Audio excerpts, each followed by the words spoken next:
2 and we are at Keys Ranch. So we're gonna go explore. It's early in the morning, like 8:30, 9 o'clock right now. So, what? Yeah. Me. Time to go. Are you making a YouTube video? Yeah. Bill Keys was an old prospector and an inventor who built this entire ranch by himself, along with the help of his kids.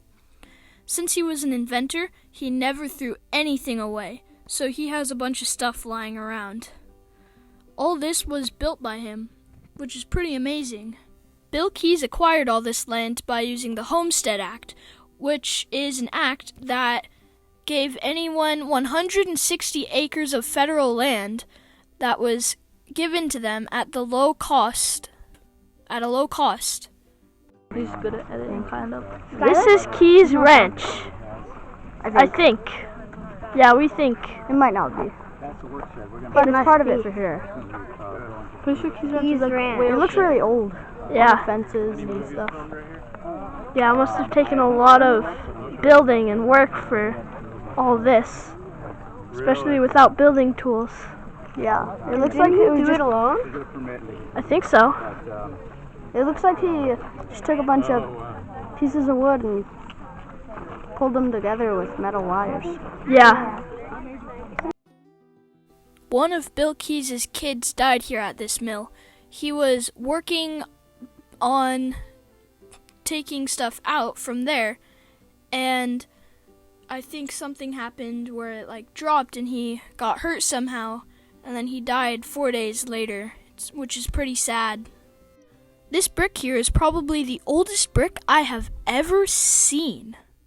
Wow. These here are some pear trees that Bill Keys planted. These pear trees are over 100 years old. That's pretty crazy. These are some of the only remaining plants that Bill Keys actually planted himself. And he invented some of this stuff over here too. On the sign it says these pear trees were planted in 1918. This is the house Bill Keys actually lived in. So this was the main house where him and his wife lived. We could actually see through the windows, and this here is their living room, I think. That is their dining room, and this looks like part of their kitchen. Oh, I can't see much in that window. Can't believe I am right in front of Bill Keys' house. Bill Keys was a miner. To get into this place, you have to actually get a private tour of the place by a national park ranger. So you can't really just come here and tour it freely, but it's a guided tour by someone else. So we are super lucky that we got to do this, and we got to see all these cool things, like these old-timey trucks, all his gadgets. Look at all those. That is a lot of gear. I mean, I wouldn't even know what to do with all this. This is many years worth of collecting stuff.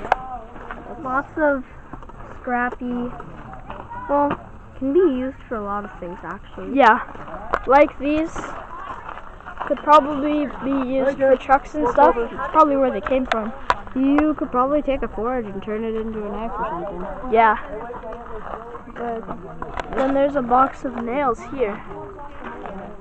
Wow, this is I really heard cool. once, some gears. way back then, people would burn down their barns and houses when they moved to get all the screws out, because the screws and nails had to be forged by hand by blacksmiths, and people would burn down their barns and houses when they moved to get all the nails out.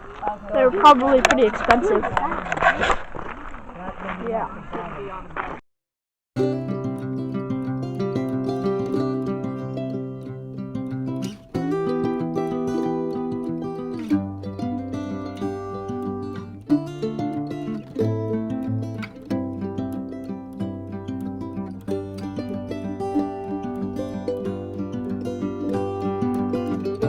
Next we went to Barker Dam. which was a super fun hike. And then we went to these cool painted caves, which were also super fun. Those were amazing. Next, we went to a cool non-profit organization garden, and we got to look through these cool microscopes. Well, we got to look at seeds through those microscopes, which was super cool. They actually collect seeds from all these cacti. I believe they go out into the desert when it's super hot. They go and collect all those seeds. This is called the California fanpool. All these plants here, I believe, were grown by them, and I think all the seeds were collected from the wild there in Joshua Tree, which I thought was pretty cool. And then this plant here had bees growing all over it, like they were all over the plant. We got back to camp, and now there's crazy people running around. We were gonna go to Arch Rock, but it was too late, so now we're just gonna stay here, I guess.